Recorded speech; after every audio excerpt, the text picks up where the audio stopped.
Hello dear student, आज हम die hybrid cross के विषय में पढ़ेंगे। पिछले वीडियो में हमने मोनो हाइब्रिड पढ़ा था। मेंडल ने डाई हाइब्रिड क्रॉस दिया था। इन्होंने डाई हाइब्रिड क्रॉस में दो कैरेक्टर्स के बीच में क्रॉस करा के देखा कि क्या रिजल्ट आते हैं। तो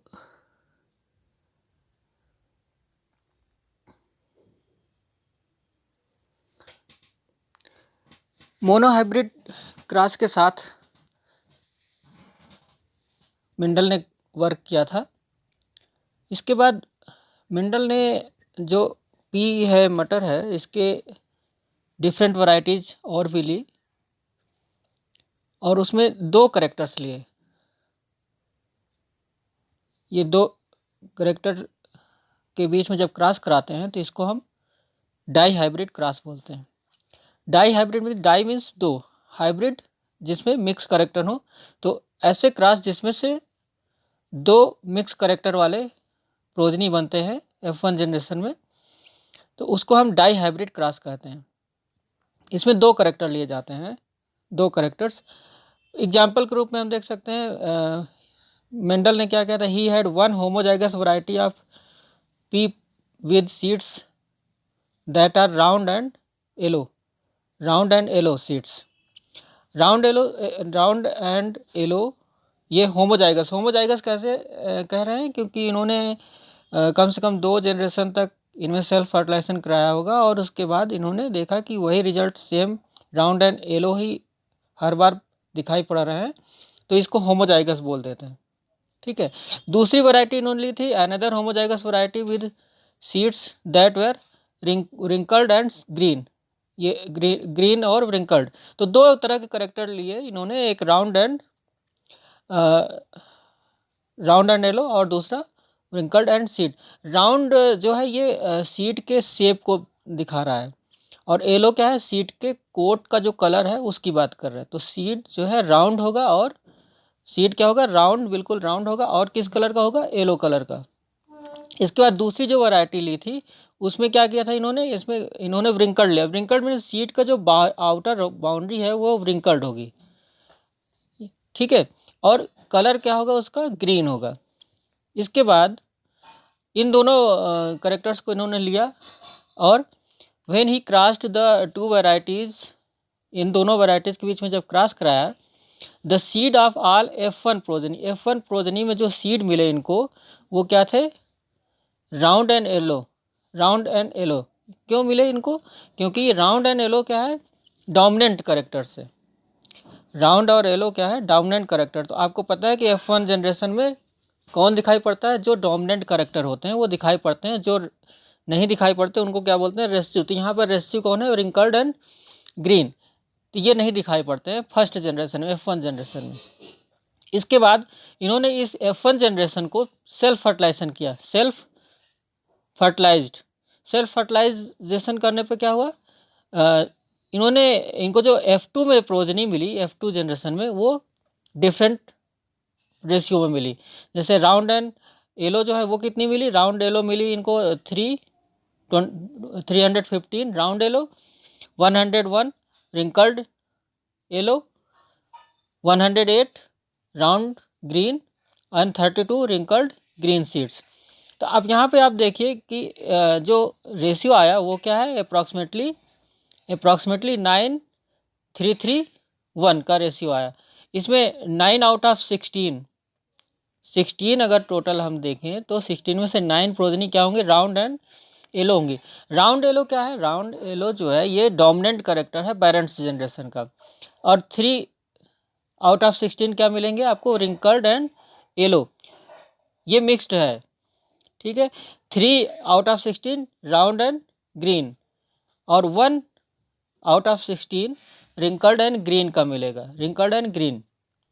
ठीक है। तो ये यहाँ पे मेंडल ने इनको बताया और रेशियो जो उन्होंने देखा वो 9:3:1 का ratio. Principle of independent assortment ये बताता है कि मेंडल ने क्या बताया प्रिंसिपल ऑफ इंडिपेंडेंट असॉर्टमेंट। ये इंडिपेंडेंट असॉर्टमेंट का प्रिंसिपल डाई हाइब्रिड क्रॉस के बेसिस पे इन्होंने निकाला था। क्या बताया इन्होंने? Mendel carried out a number of dihybrid crosses for pairs of characteristics. इन्होंने अप्रॉक्सीमेटली 7 करेक्टर्स लिए थे और उनमें डाई हाइब्रिड के विषय में पूरा जानकारी इकट्ठा करी थी। 2 करेक्टर्स लेकर क्रॉस कराया तो उसको डाई हाइब्रिड क्रॉस कहेंगे। और मोनो हाइब्रिड में 7 करेक्टर्स को मोनो हाइब्रिड क्रॉस भी कराया था।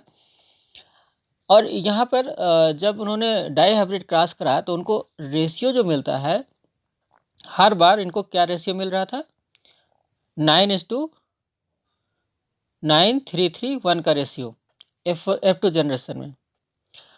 ये जो रेशियो है, this ratio makes perfect sense in regard to segregation and dominance. Segregation and dominance क्या है? डोमिनेंस वो है जो डोमिनेंट है वो ज़्यादा दिखाई पड़ेगा, और सेग्रीगेशन क्या होता है कि रैंडम सेग्रीगेशन होता है। सारे जो गैमेट के फॉर्मेशन के समय एलील्स जो है आपस में सेग्रीगेट कर जाते हैं, इसलिए उनका मिक्सिंग जो है फिर अलग अलग होती है, इसलिए डिफरेंट रेशियो आपको यहाँ पे मिलेंगे। दिस रेशियो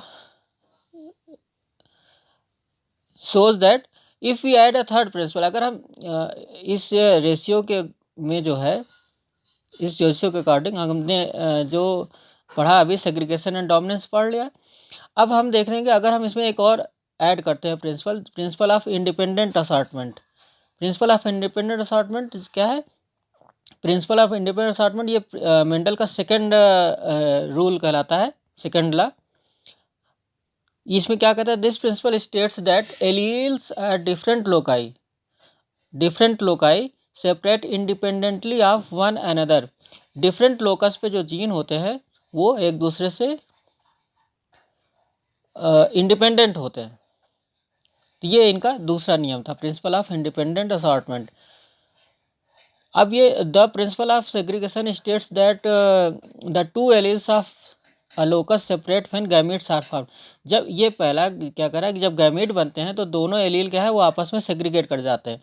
जैसे ये क्रोमोसोम है, यहाँ पे आर करेक्टर है और दूसरा क्रोमोसोम इसमें यहाँ पर स्मॉल आर है।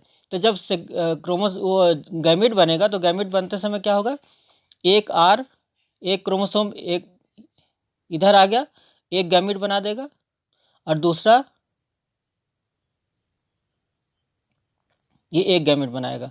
तो ये गैमीट जो है फॉर्मेशन के समय दोनों कैपिटल आर अलग हो जाएगा, स्मॉल आर अलग हो जाएगा।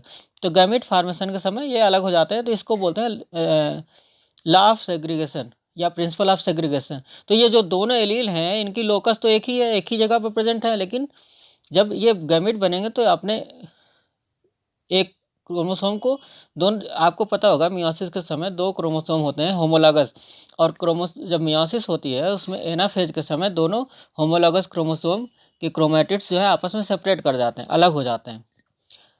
ठीक है, तो जब क्रोमोसोम सेपरेट हो जाते हैं तो उसमें आधे क्रोमोसोम एक गैमेट में जाते हैं, आधे दूसरे गैमेट में जाते हैं। तो ये लॉ ऑफ सेग्रीगेशन है, या इसको हम प्रिंसिपल ऑफ सेग्रीगेशन कहते हैं। दूसरा प्रिंसिपल क्या दिया था इन्होंने? Principal of independent assortment. ये क्या कहता है? व्हेन दीज 2 एलील्स सेपरेट, जब ये क्या कहता है? प्रिंसिपल ऑफ इंडिपेंडेंट असॉर्टमेंट कह रहा है कि जब ये दोनों एलील्स सेपरेट होते हैं, कैपिटल आर स्मॉल आर, जैसे अभी आपने दिखाया था, तो जब ये सेपरेट होते हैं तो इनका सेपरेशन दूसरे लोकस के जो एलील्स हैं उनके सेपरेशन से इंडिपेंडेंट होता है। जैसे ये आप इसमें देख सकते हैं, अगर हम यहाँ पे 4 गैमेट लेते हैं, 4 क्रोमोसोम लेते हैं, ठीक है, यहाँ पे एक कैपिटल आर हो गया, यहाँ स्मॉल आर हो गया, यहाँ पे वाई हो गया, यहाँ पे स्मॉल वाई, ठीक है। तो अब क्या हो गया कि ये कह रहे हैं कि ये दोनों क्या है? होमोलॉगस क्रोमोसोम है, ये दोनों होमोलॉगस क्रोमोसोम। अब ये कह रहा है कि ये जो कैपिटल आर और स्मॉल आर का सेपरेशन है ये कैपिटल वाई और स्मॉल वाई के सेपरेशन से इंडिपेंडेंट होगा। मीन्स कैपिटल आर और स्मॉल आर ये क्या करते हैं? जब सेपरेशन होगा तो कैपिटल आर जो है स्मॉल वाई की तरफ को जा सकता है, और capital R small capital Y की तरफ, ये दोनों के साथ जा सकता है। तो क्या बनाएगा? कैपिटल आर किसके साथ जा सकता है? वाई के साथ भी जा सकता है, और कैपिटल आर किसके साथ? स्मॉल वाई के साथ भी जा सकता है। दूसरे केस में जो स्मॉल आर है ये कैपिटल वाई के साथ जा सकता है और स्मॉल आर के साथ भी जा सकता है। तो क्या होगा, ये एक और गैमेट बनेगा, स्मॉल आर किसके साथ, कैपिटल वाई के साथ भी जा सकता है, और स्मॉल आर स्मॉल वाई के साथ जा सकता है। तो आप देख रहे हैं कि ये जो सेपरेशन है, ये चार तरह गैमेट बन रहे हैं। यहाँ पे सेपरेशन जो है कैपिटल आर और स्मॉल आर का, ये कैपिटल वाई और स्मॉल वाई से बिल्कुल इंडिपेंडेंट है। इसमें आप देख सकते हैं कि कैपिटल आर जो है दोनों के साथ जा सकता है, कैपिटल वाई और स्मॉल वाई के साथ, और स्मॉल आर भी दोनों के साथ जा सकता है। तो ये चार तरह गैमेट इसलिए बनते हैं। तो ये है प्रिंसिपल ऑफ इंडिपेंडेंट असॉर्टमेंट का। Let us see how the principle of independent assortment explains the results that Mendel obtained in his dihybrid cross. Each plant possesses two alleles, जैसे यहाँ पे दिखा रहे हैं कैपिटल आर और कैपिटल वाई के दो एलील जीनोटाइप्स में है, small are small y. Principle of segregation indicates that alleles for each locus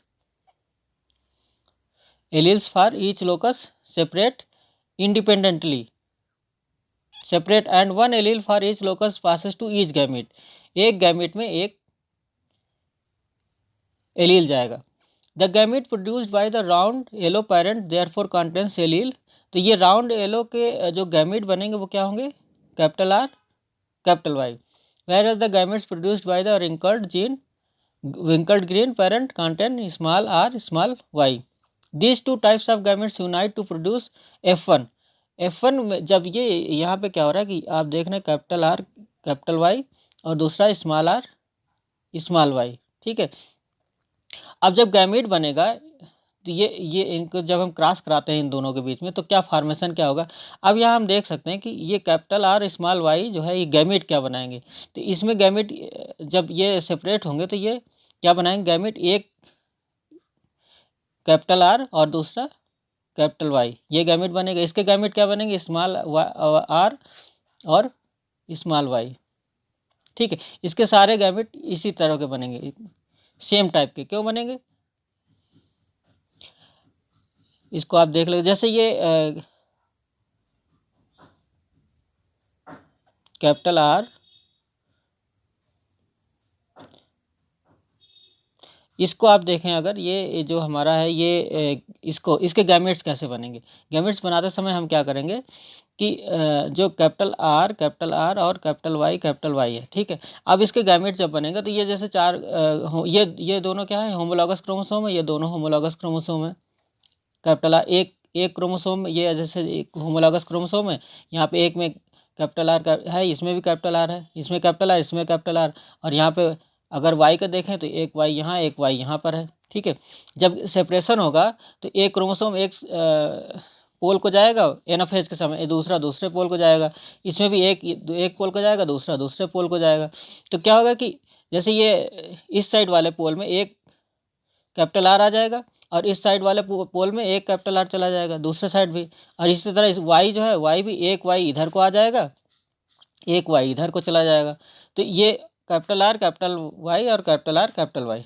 तो आप देख रहे हैं इसी तरह इसमें से जो दूसरा है ये स्मॉल आर स्मॉल वाई, ये इसमें से क्या बनेंगे, स्मॉल आर स्मॉल वाई, ये वाले गैमेट बनेंगे। सारे गैमेट एक ही तरह के बनेंगे, ठीक है। जितने भी गैमेट हैं एक ही टाइप के हो जाएंगे यहाँ पर इस पेरेंट्स, क्योंकि ये क्या है, होमोलॉगस पेरेंट्स हैं, इसलिए इनके जो गैमेट हैं वो भी सेम टाइप के रहेंगे। अब ये दोनों गैमेट क्या है, दोनों गैमेट आपस में मिक्स करेंगे कब, F1 फार्मेशन के समय। तो F1 जब बनेगा तो कैपिटल आर और स्मॉल आर, क्योंकि ये एलील जो है होमोलॉगस क्रोमोसोम जो है, ये जैसे कैपिटल आर और कैपिटल वाई ये एक साथ नहीं रहेंगे। क्यों नहीं रहेंगे, क्योंकि ये दोनों अलग अलग होमोलॉगस के क्रोमोसोम है, होमोलॉगस पेयर के क्रोमोसोम है।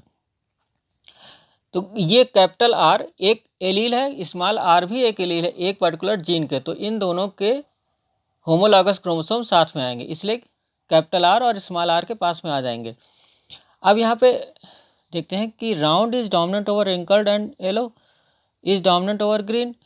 In that case capital R और स्मॉल आर में से round will express in F1 generation. F1 generation में कौन दिखाई पड़ेगा, राउंड दिखाई पड़ेगा कैपिटल आर और स्मॉल आर के लिए। और कैपिटल वाई और स्मॉल वाई के लिए कौन दिखाई पड़ेगा, येलो, क्योंकि येलो इज डोमिनेंट। तो जो F1 जनरेशन है वो क्या बनेगी, राउंड एंड येलो बनेगी। When Mendel self-fertilized the F1 plants to produce the F2, अब इसके आगे जब मेंडल ने F1 प्लांट्स को फिर से सेल्फ फर्टिलाइज कराया तो उनको क्या मिलेंगे, F2 प्लांट मिलेंगे। The alleles for each locus separated, alleles for each locus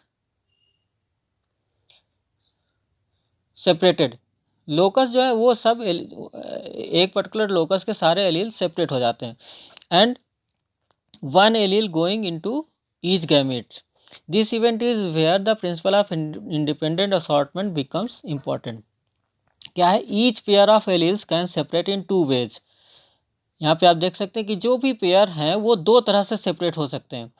R separate, capital R separates with capital Y and small r separates with small y to produce gametes. अब यहाँ पे आप देख सकते हैं कि क्या है, हमारा जो मेन जीनोटाइप है वो क्या है, कैपिटल R F1 जनरेशन का, ठीक है, ये है, ठीक। अब यहाँ पर इसमें जो सेपरेशन है दो तरह से होता है। पहला क्या, कैपिटल R जो है, दिस कैपिटल R, ये किसके साथ जा सकता है, ये कैपिटल Y के साथ भी जा सकता है और बना देगा क्या, कैपिटल R और कैपिटल Y। और कैपिटल R किसके साथ जा सकता है, ये जा सकता है स्मॉल y के साथ। यहाँ पे और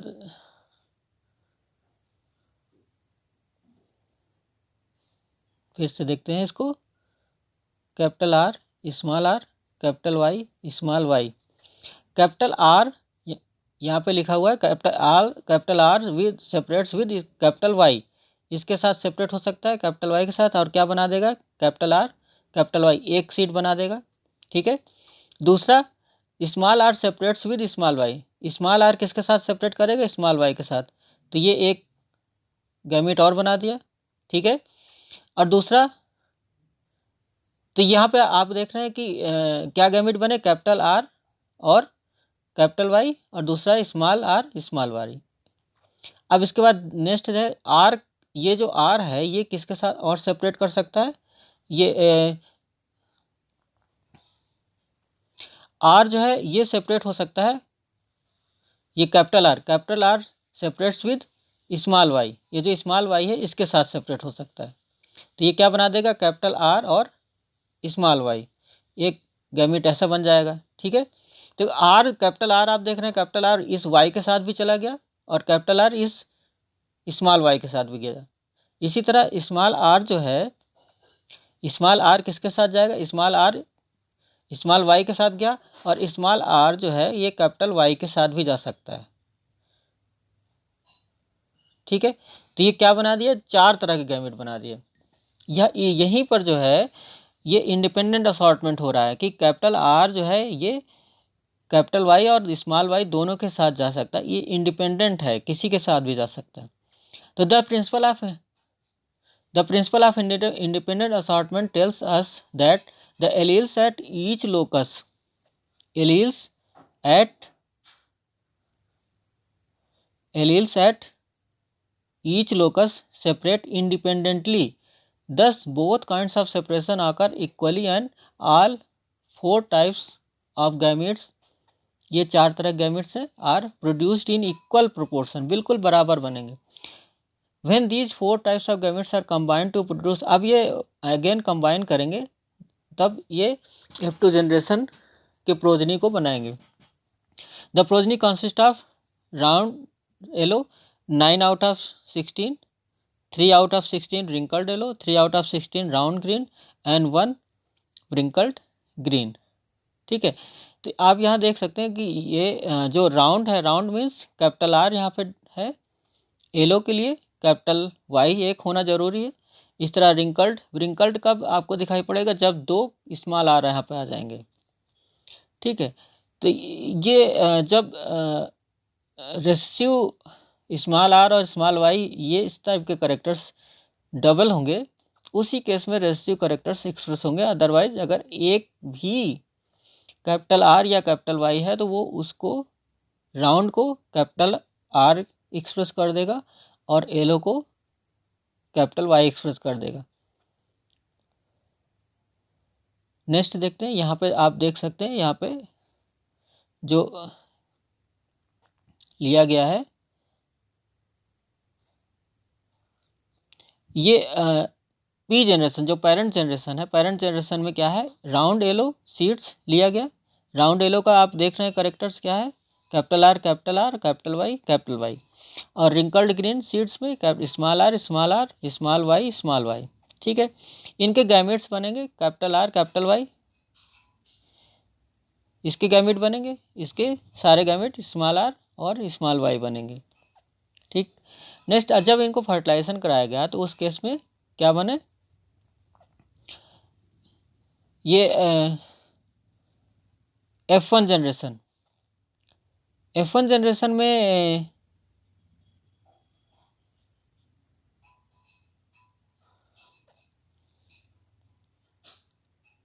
F1 जनरेशन में राउंड येलो सीड आपको दिखाई पड़ेंगे। राउंड येलो क्यों दिखाई पड़ेंगे, क्योंकि यहाँ पे जो कैपिटल आर और एक कैपिटल वाई है, इसलिए ये डोमिनेंट दिखाई पड़ेंगे। अब इन गैमेट का जब सेपरेशन होगा तो उस केस में आप यहाँ देख सकते हैं गैमेट का सेपरेशन क्या है, कैसा है, कैपिटल आर कैपिटल वाई और small are small y, capital R capital Y small are small y. Next हम देखते हैं क्या है यहाँ पे, जब अब यहाँ पे देखिए जो गैमेट्स बने हैं उनको एक ये जो चार्ट जैसा बना हुआ है इसको बोलते हैं Punnett square chart, Punnett square chart. इसमें एक साइड में आप मेल जनरेशन को रख सकते हैं, मेल गैमेट्स को सारे, और दूसरे साइड में फीमेल गैमेट्स को। इधर जैसे हमने मेल गैमेट्स रख दिए, इधर को इधर फीमेल रख दिया, इधर मेल रख दिया और इधर ये फीमेल गैमेट्स रख दिया। तो गैमेट्स ये 4 गैमेट्स आपको दिखाई पड़ रहे हैं। ठीक है,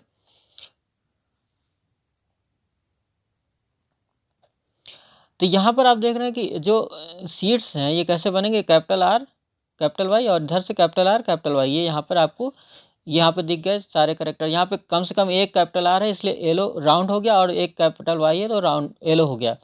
तो आप देख सकते हैं जहाँ भी एक कैपिटल आर होगा और एक वाई कैपिटल वाई होगा तो वो राउंड येलो हो जाते हैं। जैसे यहाँ पर भी एक कम से कम एक कैपिटल आर है और कम से कम एक कैपिटल वाई है। यहाँ भी यही केस है, यहाँ भी ये सारे इन सारे केसेस में क्या आपको कैपिटल आर और कैपिटल वाई एक जरूर मिलेगा।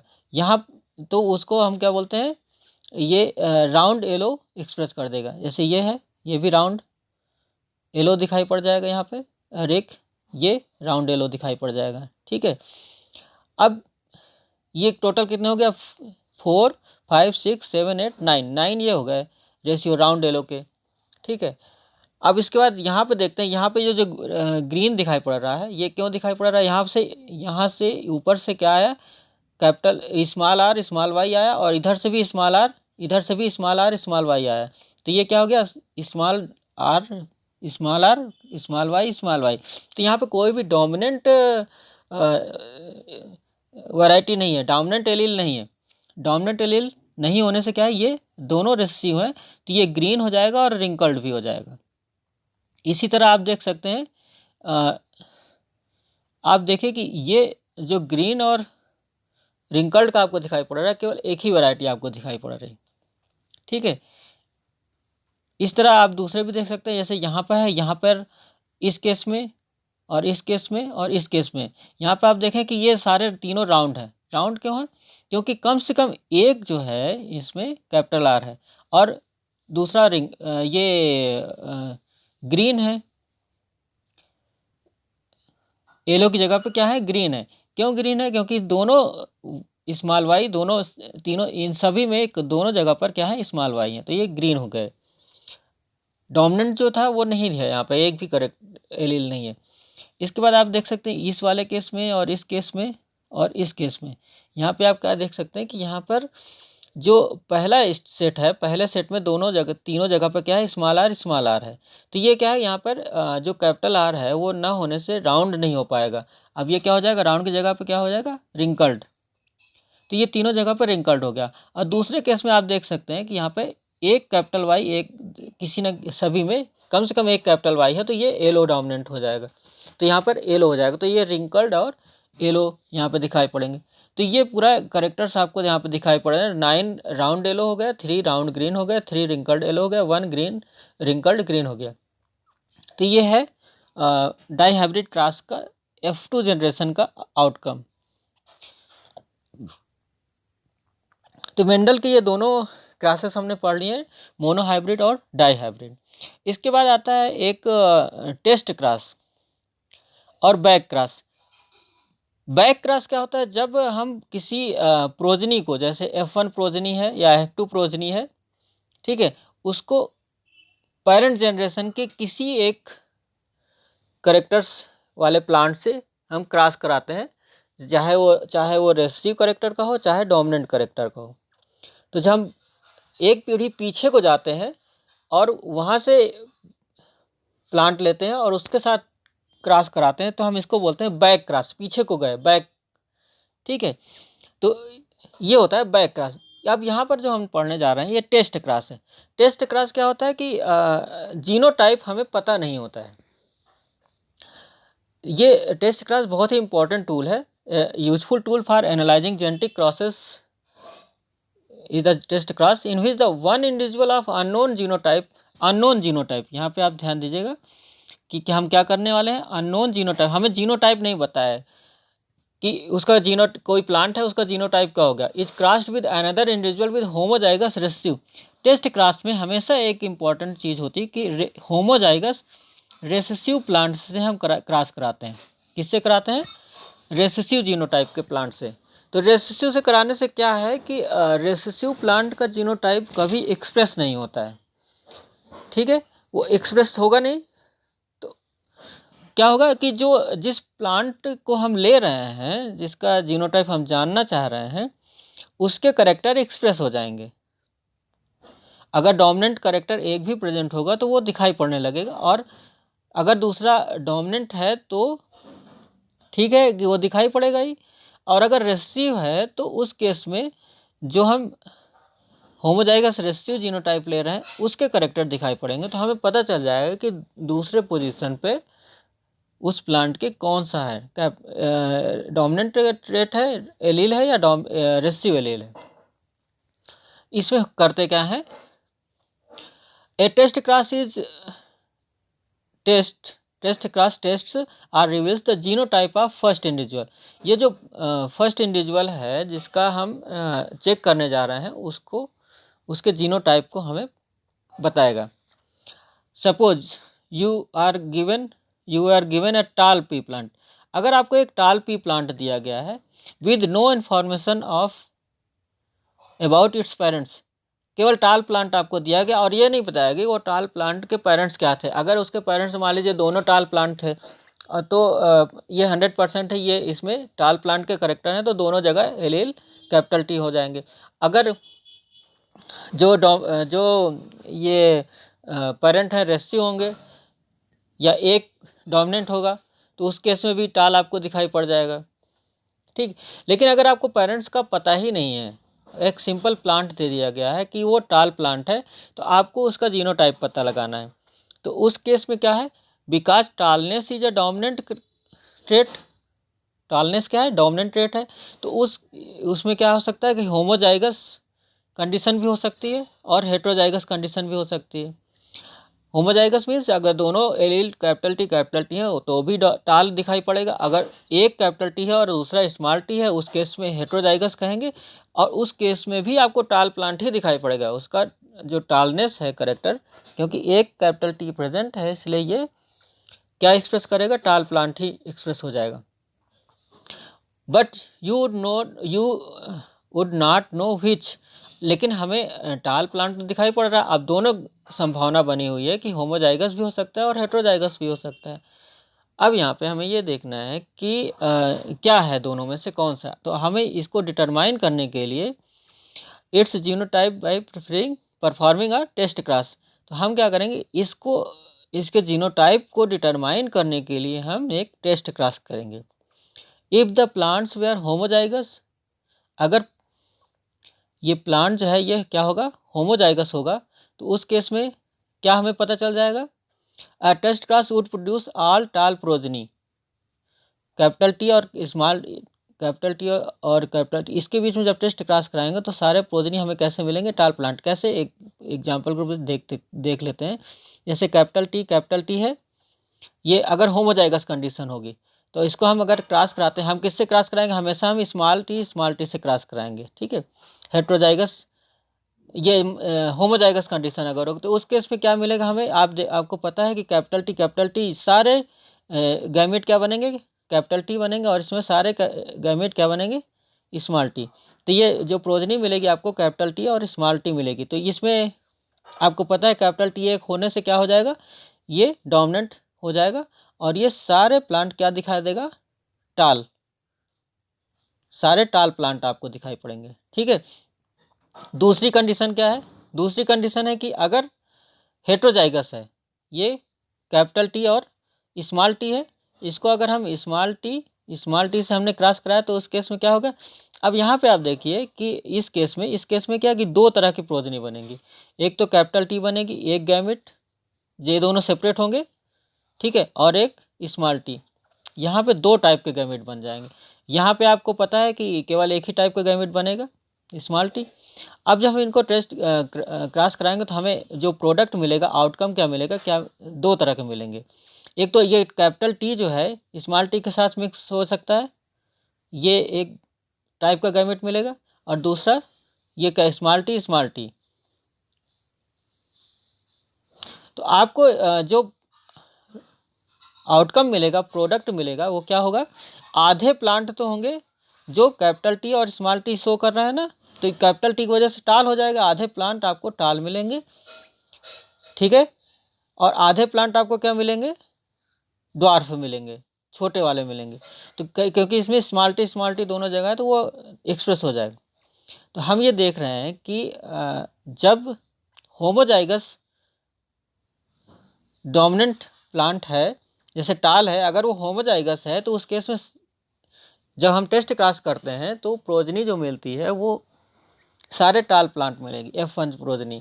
लेकिन अगर वो हेट्रोजाइगस है टाल प्लांट और उसको हमने टेस्ट क्रॉस किया रेसिड्यू पेरेंट से, तो उस केस में दो तरह के प्लांट्स आपको मिलेंगे, आधे प्लांट टाल होंगे और आधे प्लांट स्मॉल होंगे, ड्वार्फ होंगे।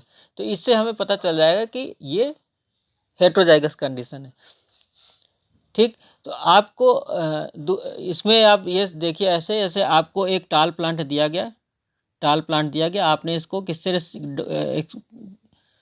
ड्वार्फ प्लांट से, ठीक है, ड्वार्फ प्लांट से आपने इसको क्रॉस कराया, और अगर आपको प्रोजनी, सारी प्रोजनी क्या मिलती है, टाल मिलती है, ठीक है।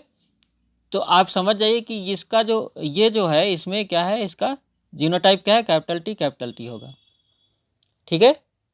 अगर इसी को सिमिलर केस अगर है, अगर हमने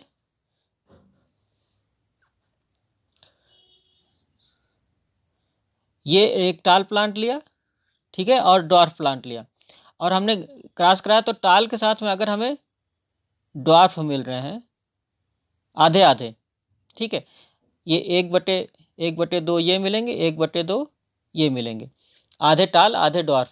तो उस केस में क्या है कि एक एलील जो है, इस टाल प्लांट का एक एलील जो है टी है, और दूसरा क्या होगा, स्मॉल टी होगा, ये इसका जीनोटाइप आ जाएगा। तो आप देखें, अगर सारे टाल मिलेंगे तो क्या होगा, ये टाल कैपिटल टी इसका होगा। अगर आधे टाल और आधे ड्वार्फ मिलेंगे तो एक एलील कैपिटल टी होगा, एक एलील स्मॉल टी होगा। तो ये टेस्ट क्रॉस से हमें ये सब चीज़ें पता चल जाती हैं। तो यहाँ पे क्या होता है कि जब भी टेस्ट क्रॉस करते हैं तो any residue allele in the unknown genotype is expressed in the progeny because it is paired with, किससे पेयर करता है, रेसेसिव एलील से पेयर करता है, किससे, रेसेसिव एलील से पेयर करता है, ठीक है। इस वजह से ये क्या है, सारे रेसेसिव एलील से पेयर करने की वजह से ये सारे प्लांट ये अपने एक्सप्रेशन जो जीन्स होंगे, इनका जीनोटाइप होगा, उसका एक्सप्रेशन हो जाता है। यहाँ पे हम देखते हैं नेक्स्ट स्टेप में chromosomal basis of inheritance. Inheritance का क्रोमोसोमल बेसिस क्या है, क्रोमोसोम्स के अकॉर्डिंग हम कैसे इसको इनहेरिटेंस को बता सकते हैं। यहाँ पे अगर देखें तो क्रोमोसोम जब रेप्लिकेट करने से पहले यहाँ पे 2 alleles of genotype capital R, यहाँ पे कैपिटल आर, ठीक है, यहाँ पे दिए हमने कैपिटल आर दिया है यहाँ पे, और ये स्मॉल आर, ठीक है। लोकेटेड ऑन होमोलॉगस, ये दोनों क्या है, ये होमोलॉगस क्रोमोसोम है, ठीक है। विच रेप्लिकेट, ये एस फेज में, एस फेज में मियोसिस की एस फेज में क्रोमोसोम का रेप्लिकेशन होगा। क्रोमोसोम का रेप्लिकेशन होगा तो जो भी क्रोमोसोम है उनमें डबल डबल कॉपी बन जाएगी। Chromatids capital R small R, ये डबल कॉपी बन जाती है, ठीक है। जो क्रोमोसोम है वो डुप्लीकेट कर जाते हैं, उनके डबल क्रोमेटिड्स आपको दिखाई पड़ेंगे। अब इसके बाद क्या होता है कि सेपरेशन होता है। नेक्स्ट स्टेज में क्या है, सेपरेशन। सेपरेशन दो तरह से हो सकता है, अगर क्रॉसिंग ओवर हुई है तो दूसरे तरह से सेपरेशन होगा, और नॉन क्रॉसिंग ओवर नहीं हुई है तो दूसरे तरह से होगा। जैसे यहाँ पे हम देखें कि क्रॉसिंग ओवर मान लीजिए यहाँ पे नहीं हुई है, ठीक है। क्रॉसिंग ओवर अगर नहीं होगी तो क्या सेपरेशन कैसे होगा, सेपरेशन के समय क्या, कैपिटल आर, ये दोनों होमोलॉगस क्रोमोसोम है, तो जो एनाफेज होगी तो एनाफेज में दोनों होमोलॉगस क्रोमोसोम आपस में एक इधर जाएगा एक इधर जाएगा, सेपरेट कर जाएंगे। यहाँ पर एक कैपिटल आर वाला होमोलॉगस क्रोमोसोम आ गया एक क्रोमोसोम, और स्मॉल आर वाला एक क्रोमोसोम आ गया। इसके बाद एनाफेज 2 जब होती है तो इसमें क्रोमैटिड से सेपरेट होते हैं, इनके क्रोमैटिड्स जो क्रोमोसोम है, तो यहाँ पे ये क्या है, 2n है, ठीक है। 2n से जो 2n होते हैं यहाँ पे, इसको ऊपर भी आपने देखा कि 2 क्रोमोसोम थे, 2n, यहाँ पे क्या है कि n हो गए गैमेट्स बनने। यहाँ पे प्रक्रिया होगी, एक n इधर, एक क्रोमोसोम इधर आ गया एक इधर आ गया, तो यहाँ पे कंडीशन n हो गई। यहाँ भी आपको पता है n होती है एनाफेज 2 में भी, तो आपको पता है कि 2 हाफ कब होते हैं नंबर, एनाफेज फर्स्ट स्टेज में, फर्स्ट जो मियोसिस फर्स्ट होती है उसी में क्रोमोसोम का नंबर हाफ हो जाता है। मियोसिस सेकंड में क्या होता है, क्रोमैटिड्स का सेपरेशन होता है। यहाँ पर क्या है, केवल क्रोमैटिड्स का सेपरेशन होता है। इसमें जो एक क्रोमोसोम है इसमें 2 क्रोमैटिड्स लगे हुए हैं, दोनों क्रोमैटिड्स अलग अलग हो जाएंगे। इसमें भी वही है, यहाँ पे क्रोमैटिड्स अलग हो जाएंगे। अब दूसरा केस है कि अगर ये क्रॉसिंग ओवर हुआ होगा, क्रॉसिंग ओवर में क्या है कि छोटा सा सेगमेंट जो है, एक छोटा सेगमेंट दूसरे सेगमेंट के साथ क्रॉस ओवर कर जाता है और कुछ जेनेटिक इन्फॉर्मेशन को एक्सचेंज कर लेता है। तो उस केस में क्या है कि जैसे यहाँ पर हम देख रहे हैं कि ये कैपिटल स्मॉल आर है, और इधर जो है आप एक साइड को सारे स्मॉल आर थे, दूसरे साइड को कैपिटल आर थे। अब यहाँ पे जो क्रॉसिंग ओवर होने से तो जीन जो है स्मॉल आर एक ऊपर से क्रॉसिंग ओवर होने से एक इधर आ गया, दूसरे साइड को आ गया, तो ये कैपिटल आर के साथ स्मॉल आर आ गया। तो जीन ये एलील्स हैं, स्मॉल आर और कैपिटल आर आपको पता है एलील्स हैं, लोकस इनकी सेम होती है। तो जब क्रॉसिंग ओवर होती है तो उस केस में जीन जो है वो नहीं बदलते हैं, जीन के जो एलील्स हैं वो बदल जाते हैं, वो एक्सचेंज होते हैं। एलील्स एक्सचेंज होने से क्रोमोसोम जो है जब सेपरेट होते हैं तो वो 2 क्रोमोसोम आपको यहाँ पे दिखेंगे जिसमें क्रॉसिंग ओवर हुई है। तो ये दोनों, ये क्रॉसिंग ओवर की वजह से ये पूरा क्रोमोसोम रेड वाला पूरा दिखाई पड़ रहा है, और यहाँ लास्ट में आप देख रहे हैं स्मॉल आर जहाँ पे लिखा वो ब्लू कलर से दिखाई पड़ रहा है। तो ये पोजीशन जो है, ये वाली पोजीशन यहाँ पे क्रॉसिंग ओवर हुई है। तो इसमें क्या है कि इस केस में स्मॉल आर इधर आ गया है और यहाँ पर कैपिटल आर इधर आ गया। तो ये जो 2 क्रोमोसोम बने ये दोनों क्या हैं, ये क्रॉसिंग ओवर वाले हैं, क्रॉस ओवर्स इनको बोलते हैं, जबकि बाकी 2 है वो ओरिजिनल है और नॉन क्रॉस ओवर बोलते हैं। तो ये क्रोमोसोमल बेसिस ऑफ इनहेरिटेंस है, इसी की वजह से इनहेरिटेंस होता है। ये एक्चुअली मेंडल के समय ये इसकी जानकारी बिल्कुल नहीं थी। नेक्स्ट हम देखते हैं कि in 1900 when Mendel's work was rediscovered and biologist began to apply his principles of heredity, the relation between gene and chromosome was still unclear. Chromosome और जीन के विषय में मेंडल के समय तक तो बिल्कुल नहीं पता था। उसके बाद 1900 के आसपास जब मेंडल के नियमों को फिर से रीडिस्कवर किया गया आपको पता होगा कि मेंडल ने 1966 में जब रिप्रेजेंट किया था अपने हाइपोथेसिस बुक के फॉर्म में, तो बिल्कुल उनको इग्नोर कर दिया गया था और रिकग्निशन बिल्कुल भी नहीं मिला था। In 1900, when different scientists have rediscovered the Mendel's work, at that time the Mendel were recognized as a genetics and denoted as father of genetics later on. अब यहाँ पे हम देख रहे हैं कि the theory that genes are located on chromosome, ये जो theory है chromosome theory of heredity was developed in early 90s by Walter and Sutton. Walter Sutton ने क्रोमोसोम थ्योरी हेरेडिटी के लिए बताई। Though the careful study of meiosis in insects, Sutton documented the fact that each homologous pair of chromosomes consist of one maternal chromosome and one paternal chromosome. इन्होंने बताया कि जो homologous pair होते हैं उसमें एक जो है क्या होता है, मैटरनल होता है और एक पैटर्नल होता है। एक माँ से आता है, एक फादर से आता है। Showing that these pairs segregate independently into gametes in meiosis. और फिर ये भी बताया कि ये दोनों क्या है, गैमेट जब बनता है तो आप यहाँ ये जो है सेपरेट हो जाते हैं। He concluded that this process is the biological basis of Mendel's principle of heredity. और उन्होंने बताया कि इसी वजह से मेंडल के जो प्रिंसिपल्स हैं वो सक्सेसफुली क्लियर कट जो डिफिनीशन वो बता रहे थे बिल्कुल स्पष्ट हो पा रहा था। इसके बाद German cytologist and embryologist Theodor Boveri came to similar conclusion at about same time. उसी समय थियोडोर बोवेरी ने भी सेम टाइप का कंक्लूजन मेंडल के नियमों के विषय में, या आप कहें क्रोमोसोम और जीन के लोकेशन के विषय में बताए थे। तो genes located on chromosome, this is the chromosome theory of heredity. अब यहाँ पे आप देखते हैं कि सिंबल्स जो हमने यूज किए हैं, symbols used in genetic crosses, कोई भी सिंबल यूज किए जाते हैं, capital R, capital T, small R, ये सब क्या है, ये शॉर्ट हैंड नोटेशन है पर्टिकुलर सीक्वेंस ऑफ डीएनए के लिए। एक्चुअली ऐसा कैपिटल आर स्मॉल आर जैसा कुछ होता नहीं है। ये एक पर्टिकुलर सीक्वेंस ऑफ डीएनए जो जीन कहलाता है उसको रिप्रेजेंट करते हैं, एक पर्टिकुलर जीन को। और ये एलील के अल्टरनेट फॉर्म्स हैं जो हम पिछले लेक्चर में शुरू में ही हमने पढ़ लिए थे। और ये क्या इनकोड करते हैं, पर्टिकुलर फेनोटाइप को इनकोड करते हैं।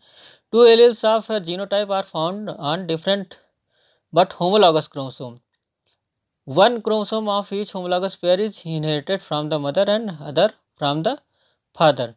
तो ये क्रोमोसोम थ्योरी है। In the S phase of meiosis, meiotic interphase के जो एस फेज है, सिंथेसिस फेज, उसमें क्या होता है, ईच क्रोमोसोम रेप्लिकेट, क्रोमोसोम जो है वो रेप्लिकेट करते हैं, रेप्लिकेट कर जाते हैं, producing two copies of each allele. तो जो भी उसमें क्रोमोसोम है, एक क्रोमोसोम, उसमें रेप्लिकेशन हो जाता है। जब रेप्लिकेशन हो गया तो हर एक एलील की दो दो कॉपी बन जाती है। और दोनों कॉपी, एक कॉपी किस में रहेगी, एक क्रोमेटिड में और दूसरी दूसरे क्रोमेटिड में। इसके बाद जब होमोलॉगस क्रोमोसोम सेग्रीगेट करते हैं एट द एनाफेज के समय जब सेपरेट करते हैं, एनाफेज फर्स्ट में, thereby separating the two different alleles, दोनों एलील क्या होते हैं, सेपरेट हो जाते हैं। This chromosome segregation is the basis of principle of segregation. तो ये जो क्रोमोसोम का सेग्रीगेशन होता है यही है प्रिंसिपल ऑफ सेग्रीगेशन जो मेंडल ने दिया था। तो ये जो क्रोमोसोम है मियोसिस समय सेपरेट करते हैं, यही चीज़ मेंडल ने पहले बताई थी, जबकि उस समय मियोसिस के विषय में इतनी जानकारी नहीं थी।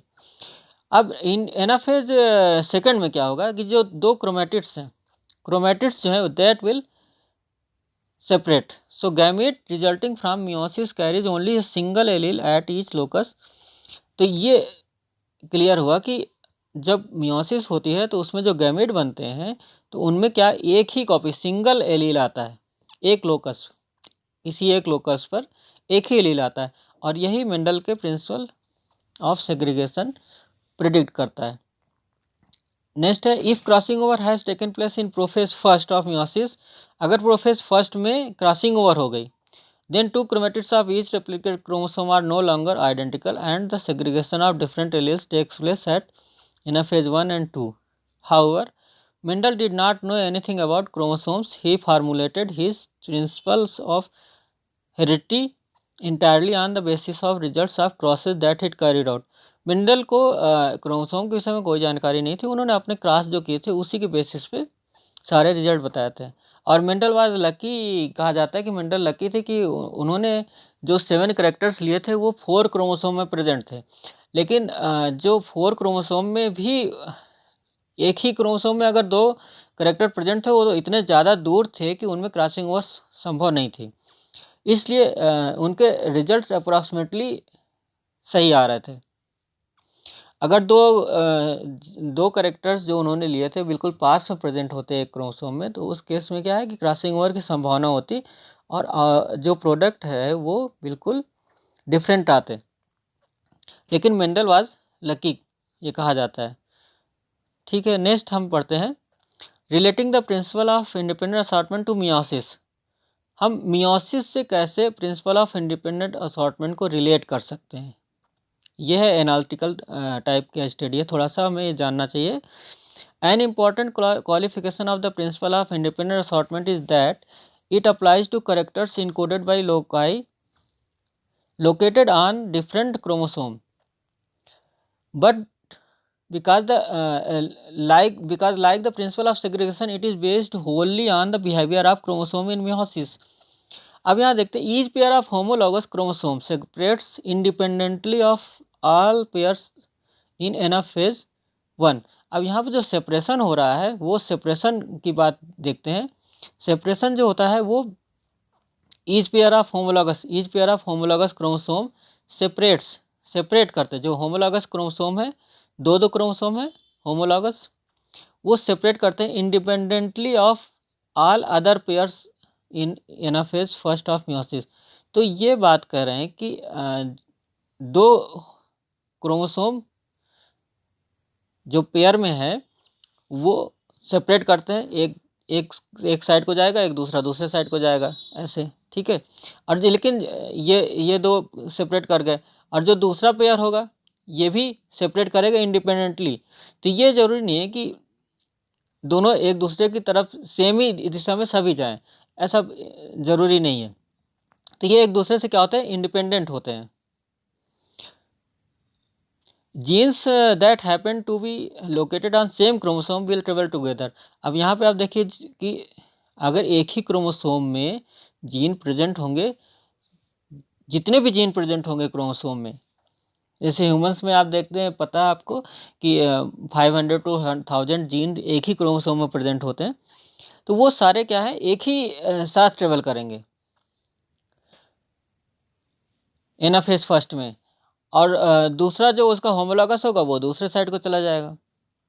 कभी कभी क्या होता है कि क्रॉसिंग ओवर अगर हो गई तो उस केस में वेरिएशन हो सकता है। तो यहाँ genes that happen to be located on same chromosome will travel together during anaphase first of meiosis and will arrive at the same destination within the same gamete unless crossing over takes place. बस crossing over नहीं होनी चाहिए। Genes located on the same chromosome therefore do not assort independently. तो यहाँ पे आप देखेंगे कि सेम क्रोमोसोम में जो जीन प्रेजेंट होते हैं वो इंडिपेंडेंट असॉर्टमेंट नहीं शो करेंगे unless they are located sufficiently far apart that crossing over takes place every meiotic division. तो इसमें क्या है कि अगर वो इतने दूर हों कि क्रॉसिंग ओवर हो जाए सभी मियोटिक डिवीजन में, तो उस केस में क्या है वो इंडिपेंडेंटली असॉर्ट होंगे। अगर क्रॉसिंग ओवर हो जाएगी तो वो एक एक्सचेंज हो जाएंगे, दूसरे जगह चले जाएंगे। ठीक, अब हम देखते हैं कि इसको हम कैसे रिलेट कर सकते हैं। जैसे यहाँ पे हम देख सकते हैं, फॉर एग्जांपल आप देखिए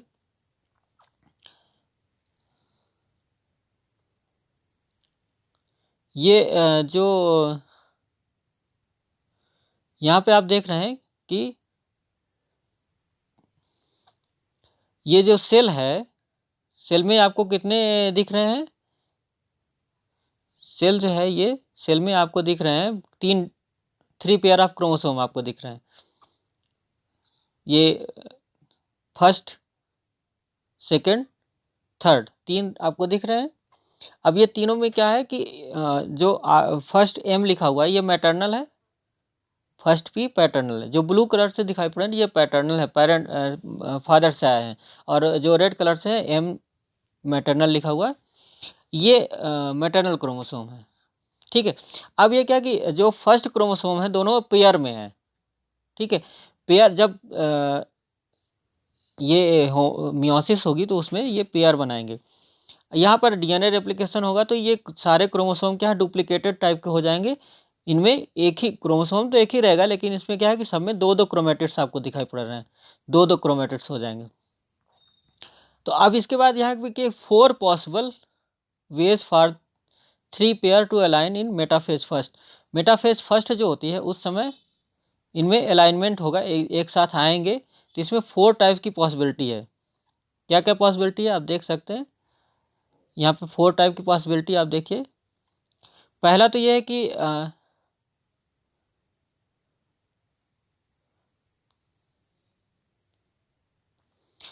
जो फर्स्ट, सेकंड, थर्ड मैटरनल है एक साइड को आ जाएंगे। ठीक है, एक पोल की तरफ को, और दूसरे पैटर्नल जो है एक साइड को आ जाएंगे। इधर सारे पैटर्नल हो गए, इधर सारे मैटरनल हो गए।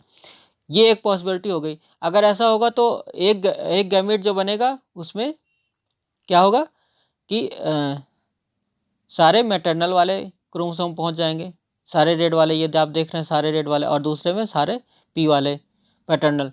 तो जो इसके बाद मियोसिस सेकंड होगी, मियोसिस सेकंड में क्रोमेटिड सेपरेट होंगे तो दो दो सेल्स बनेंगी, गैमेट्स बनेंगे। तो 2 गैमेट जो है वो क्या बनेंगे, 2 गैमेट में आपको सारे मैटरनल मिल जाएंगे और ये 2 गैमेट में सारे पैटर्नल। अब ये पहली प्रोबेबिलिटी गई, फर्स्ट प्रोबेबिलिटी। दूसरी प्रोबेबिलिटी ये है क्या है, इसमें फर्स्ट और सेकंड मैटरनल इस साइड को आ गए और एक थर्ड में से पैटर्नल आ गया इस साइड को, और दूसरे साइड को क्या जाएंगे, फर्स्ट और सेकंड पैटर्नल इस साइड को आए और थर्ड वाला मैटरनल इधर को आ गया। अब जब गैमेट बनेंगे, यहाँ पे गैमेट बनेंगे तो ये सेपरेशन क्या हो गया, फर्स्ट एंड सेकंड मैटरनल और एक थर्ड वाला पैटर्नल यहाँ पे इस साइड को आ गए। और यहाँ पे दूसरे में क्या आ गया, 2 पैटर्नल और एक मैटरनल, फर्स्ट सेकंड पिता से आए और तीसरा माँ से आया। एक ये प्रोबेबिलिटी बन गई। तीसरी प्रोबेबिलिटी क्या है कि फर्स्ट जो है वो मदर से जो आया है वो इस साइड को आया और बाकी 2 पेरेंट वाले आए, फादर के आए दूसरे साइड को। इसका रिवर्स हो जाएगा, एक फर्स्ट जो है पैटर्नल इधर आएगा और 2 मैटरनल इधर आएंगे। तो यहाँ पे आप देख रहे हैं कि पहला रेड मैटरनल वाला और 2 पैटर्नल इधर यहाँ पे बन गया। तीसरे में पहला फादर से आया, 2 मदर से आए, तो ये प्रोबेबिलिटी बन गई। इसके बाद तीसरी प्रोबेबिलिटी क्या है, ये 3 प्रोबेबिलिटी होगी। चौथी प्रोबेबिलिटी की जो पहला और तीसरा मदर से आए इस साइड को, ये दोनों, और तीसरा जो है फादर का आ जाएगा।